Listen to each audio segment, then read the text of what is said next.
planta que eu descobri de granito. Nunca tinha visto essa planta. Ela acaba da caatinga. Agora não tem bicho aqui polinizando. Olha a flor como é bonita. Parece um jardim. É planta do mato. É o que a vista dá.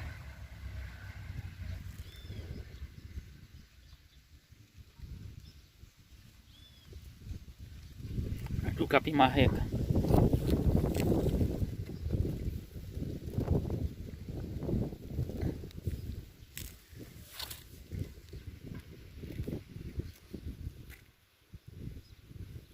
O bicho não vem polinizar não.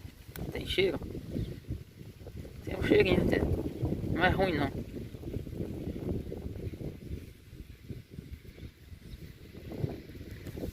Pode ver, gente.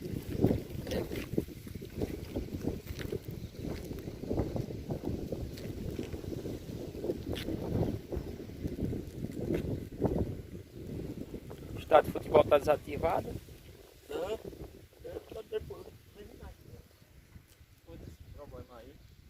Aí ia ter o campeonato e começar a vender mais. Aqui, né? Vai dar tá tendo, né?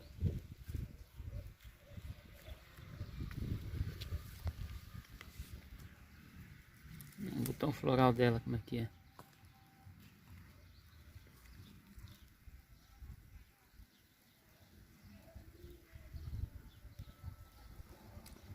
Esse aqui é o próprio mato, só tem aqui um cafinfim aqui. Ai, que bichinho. Voando aí.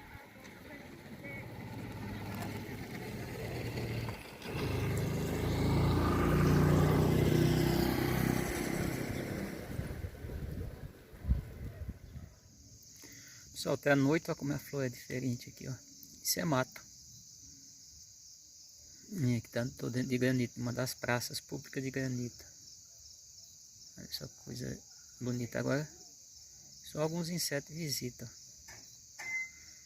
A abelha não vi. E tem mandaçaia aqui perto.